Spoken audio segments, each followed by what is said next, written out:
전에 저는 아실 거라고 생각하고요. 내용들에서 혹시 나중에 궁금한 거 있으면 말씀 주시면 좋겠고, 인터넷하고 모바일 하다 보니까 어떻게 보면 되게 필연적으로 블록체인 일을 하게 된 것 같아요. 그리고 아까 이유 박사님이 얘기해 주셨듯이 저희가 오래 했냐? 전혀 오래 하지 않았습니다. 올해 1월 1일부터 시작했고 딱 8개월 했고 3개월 한 이후부터 바로 전문가 코스프레로 지금 전문가 하면서 배우고 있고, 놀라운 거는 7, 8개월 했는데 그걸 믿고 맡기고 이유 대표님이 어쨌거나 라인에서 링크를 맡아서 지금 아예 ICO를 그러니까 IF로 하신 거죠.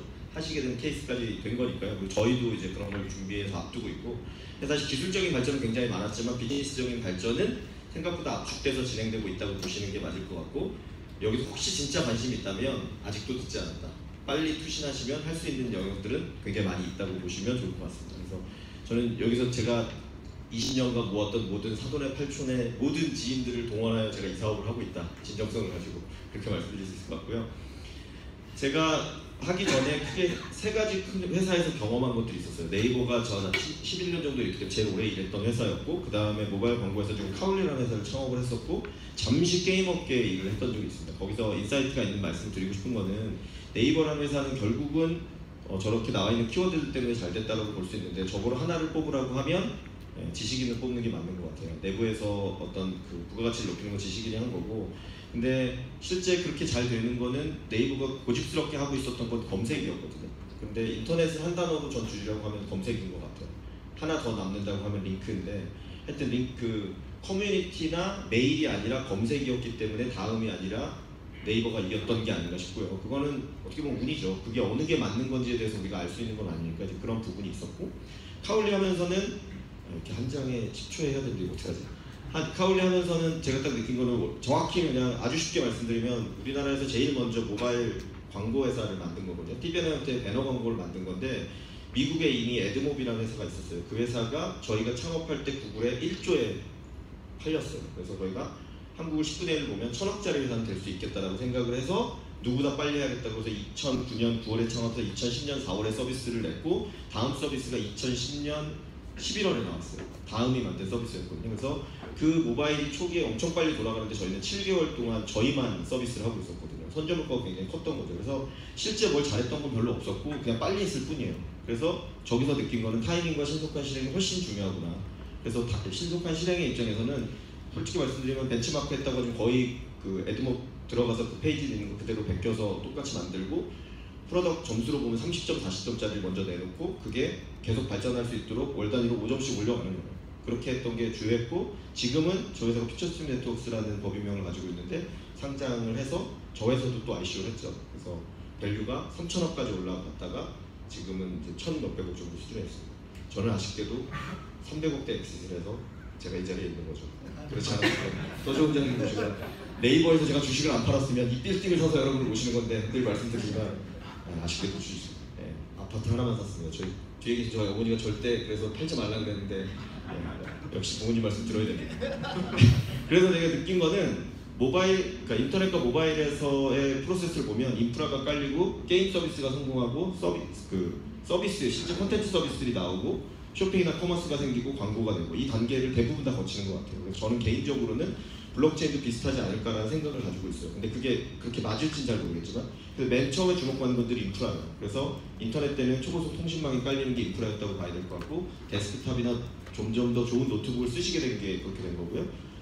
모바일 때는 스마트폰이 되고 나서는 스마트폰 다음에는 결국 커뮤니티 앱이었죠. 그래서 뭐 카카오톡이나 이런 것들이 실제 잘 되게 된 거고, 게임사는 왜 넣어놨냐면, 제가 잠시 라이엇 게임즈라는 데서 롤 게임 서비스를 맡아서 일을 했었는데, 저는 사업을 그 이후로 3개로 구분하게 됐어요. 온라인, 오프라인 사업만 있는 게 아니라, 우리는 대부분 다 온라인이잖아요. 오프라인을 해본 적이 별로 없고, 온라인과 오프라인 사업이 되게 다르다는 건 모두 인정하고 있는데, 게임 사업도 매우 다른 것 같아요. 그러니까 온라인 사업과 게임 사업이 다른 거는, 온라인 사업은 대부분 서비스를 만들고 그 서비스에서 다시 부가가치를 만들어내는 돈을 만드는 작업을 반드시 해야 돼요. 근데 게임 사업은 그럴 필요가 없어요. 게임을 만드는 것 자체가 돈이 되는 게 보장이 돼 있어요. 근데 블록체인도 그런 느낌이 매우 있습니다. 그래서 제 생각에는 게임 업계에서 의외로 저 순서에 따르면 게임 업계가 빨리 블록체인에 들어와야 되는데 안 들어오거든요. 그 이유는 뭐냐면, 게임 업계는 블록체인이 가지고 있는 토큰 이코노미가 가지고 있는 장점을 이미 쓰고 있는 거예요. 그렇기 때문에 나중에 좀 더 지나게 되면 게임 쪽에서 정말 제대로 된 게 나올 확률이 매우 높고, 그래서 사람들한테 퍼지면 그 다음 스텝으로 갈 확률이 높지 않을까라고 생각을 합니다. 네, 그래서 인터넷부터 빨리 돌아보고 나중에 질문으로 답변을 드리도록 할게요. 인터넷에서 제가 아는 범위 내에서 말씀드리니까 두 개의 케이스를 말씀드리고 싶어요. 새로운 기술하고 네이버인데 저기 키워드는 제가 투기와 증명이라고 했는데 저 뒤로 돌아서 앉으시면 됩니다. 안녕 아들. 이쪽으로 해요. 네. 자, 새로운 기술 위키피디아에 찾아보면 이렇게 나와요. 빨간색 보시면 아시겠지만 제일 중요하게 봐야 될 거는 새로운 기술이 저기 나온 것처럼 원래는 데이터맨 프로라고 해서 PC 통신 연결하는 서비스 만들었던 회사인데 다이얼패드라고 해서 미국에 전화를 싸게 할 수 있는 거를 만들어내므로써 부가가치가 엄청 높아질 거다. 전 세계에서 가장 빨리 1000만 명의 회원을 모집한 실제 서비스가 다이얼패드긴 해요. 그래서 이제 쉽게 얘기하면 그 거품이 생기기 시작한 거죠. 그래서 여기 보시면 네이버를 살려고도 했었죠. 네이버를 팔기로 했고 이해진 장님이 그걸 저한테 얘기해주면서 우리 직원들한테 얘기는 안 해줘서 울면서 우리가 막 사장이 저럴 수 있냐, 나는 저런 사장이 되지 말아야지, 그런 걸 다짐을 했는데 제가 사장을 해보니 다 그렇게 되더라고요. 절대 얘기할 수 없는 것들이 있고. 하여튼 그래서 이게 신동아 기사가 아직도 나와 있어요. 한번 찾아보세요. 2조 5천억짜리 회사라는 거를 인정할 만하다라는 내용으로 쭉 내용이 전개가 돼요. 한번 보세요. 제가 이걸 왜 뭐라고 말씀드리냐면 우리도 지금 블록체인 생태계 맨 앞에 그렇게 있는 거예요. 이게 그냥 허황된 꿈으로 끝날 거냐, 좋아질 거냐는 알 수 없는 거죠. 근데 지금 와서 새로운 기술 생각해보면 어처구니가 없었던 거잖아요. 근데 어처구니가 없었다고 하지만 그때 당시에는 매우 진지했다.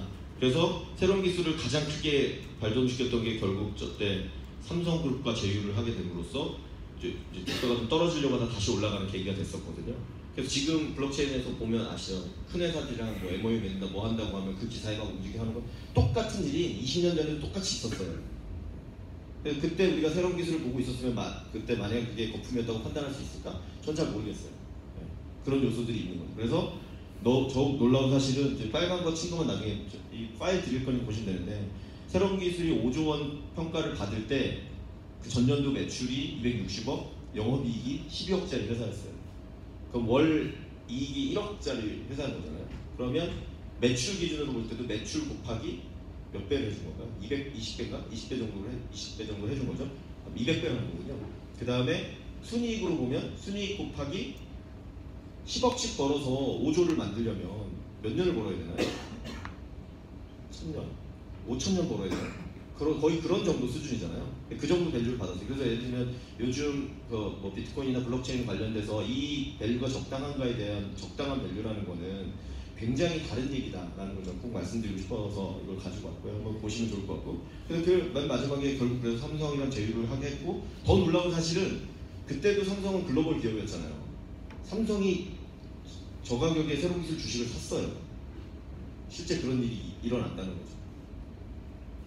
네, 그런 일이 있었고 그 뒤에 이제 그 거품이 꺼지면서 네이버라는 회사는 출발이 됐어요. 뭐 검색이나 뭐 인터넷 아까 제가 말씀드린 것처럼 그런 거에서 보면 사실 인터넷의 대명사는 원래 야후였거든요.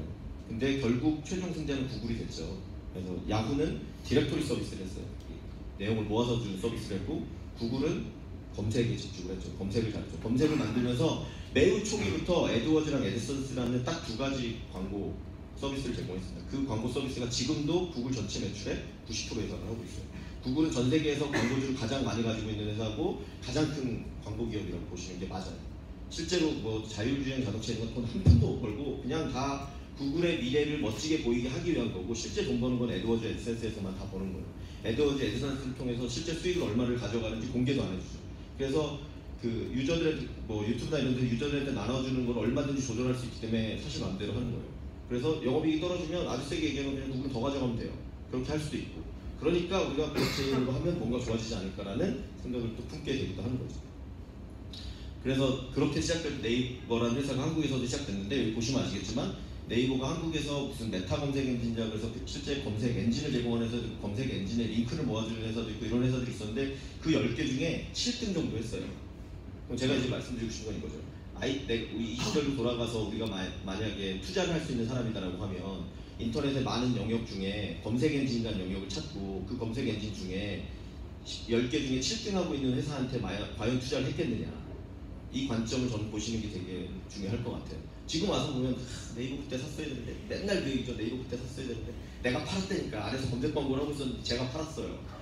왜냐하면 전체적으로는 늘 성장하고 있는데 제가 가끔 그 얘기를 하는데 초반에 네이버에서 검색 광고 매출이 제가 들어갔을 때 500만 원으로 시작해서 제가 10년 있다 딱 나올 때 500억이 됐거든요. 정확히 10,000배가 올랐어요. 매년 2배 성장 이상을 한 거죠. 복리식으로. 그래야 10,000배가 오르는 거니까. 그런데도 제가 왜 주식을 팔았을까요? 하루하루를 거기서 경험하고 하다 보면 리스크가 되게 많이 보이거든요. 제가 처음에 네이버 광고 담당할 때 제일 많이 했던 두 분야가 대출이랑 성인이에요. 대출 광고랑 성인 광고가 제일 많은 거야. 그걸 늘 처리하고 있다 보면 이렇게 돈 벌어도 되냐, 이 돈이 언제까지 갈 거냐, 바나나 TV가 망가지면 우리는 어떻게 되는 거냐를 매일 고민하게 되는 거예요. 그러니까 팔게 되는 거죠. 안 팔았어야 된다. 네. 그래서 그리고 네이버의 초기에 그렇게 못 넣었던 이유는 네이버가 실제 돈을 번 처음에 2, 3년 동안 다 한 게임이 버는 거였어요. 한 게임이 돈을 버는 이걸 했었고, 되게 놀라운 걸 제가 거의 20년 전 기사 찾았는데요. 거기 마지막 줄을 보세요. 이미 자체 개발한 전자화폐 한 코인을 만들었어요. 20년 전에. 지금 블록체인에서 코인 만든다는 거하고 똑같은 걸 이때도 했어요. 그러나 사람들이 그렇게 바뀌거나 깨어있지 않았다는 것뿐이죠. 기술이 없었을까요? 그렇지도 않을 것 같아요. 다만 이런 의식의 전환이 오기까지의 시간이 걸린 거지, 저는 기술의 문제는 아닌 것 같아요. 네, 그래서 한 게임 뭐 이렇게 해서 저 100원에서 600원 한 게임을 100원씩 모아가지고 몇 억씩 만들었거든요. 한 게임은 한 달에 결제 트랜잭션이 뭐 500만 건 뭐 이렇게 나왔어요. 500만 건 하는데도 번 돈이 뭐 5억 10억밖에 안 되고 뭐 그랬던 경험이 있고요. 그래서 제가 네이버 그걸 찾아봤습니다. 저 앞에 처음부터 2001년에 네이버가 상장했거든요. 그때부터 2011년까지 올 때는 지속적으로 좀 보면 우상향하긴 했지만 비슷한 상황에서 조금씩 올라가는 거였거든요. 저 하이프를 만나는 2번 전까지는 계속 조금씩 오르는 거예요. 저 때까지 10년, 15년 동안 내가 이 회사의 미래를 확신하고 혹은 이 서비스의 미래를 확신하고 가지고 있을 수 있느냐. 지금 와서 보면 그렇지만 그리고 아시다시피 여기 딱 저 빨간 그거 나오기 전 저 기준 변동 저기 딱 뒤를 가려놓고 있으면 저런 그래프가 나올 수 있을 거라고 그 누구도 상상하지 않아요. 그런 인터넷의 시절을 겪었다. 그리고 이제 모바일이 또 왔죠. 10년 전에. 모바일에서는 하나 제가 꼭 말씀드린 거예요. 카카오가 결국 돈을 뭐로 벌었냐. 카카오가 뭐로 증명해야 돼요? 뭘까요? 아주 특이하게도 게임도 아니에요. 카카오는 게임을 만든 적이 없어요. 게임 하기예요. 게임을 연결해 주는 것만 한 거예요. 근데 그게 돈을 결국 벌었죠. 카카오는 2010년에 보면 1,000만 돌파, 2,000만 돌파, 3,000만 돌파, 4,000만 돌파를 3개월 만에 합니다. 그래서 가장 큰 메신저 서비스가 됐고, 국내에서 라인이 나오기 전이니까 막 뭐 아시아도 다 먹겠다 기세가 되게 좋았죠.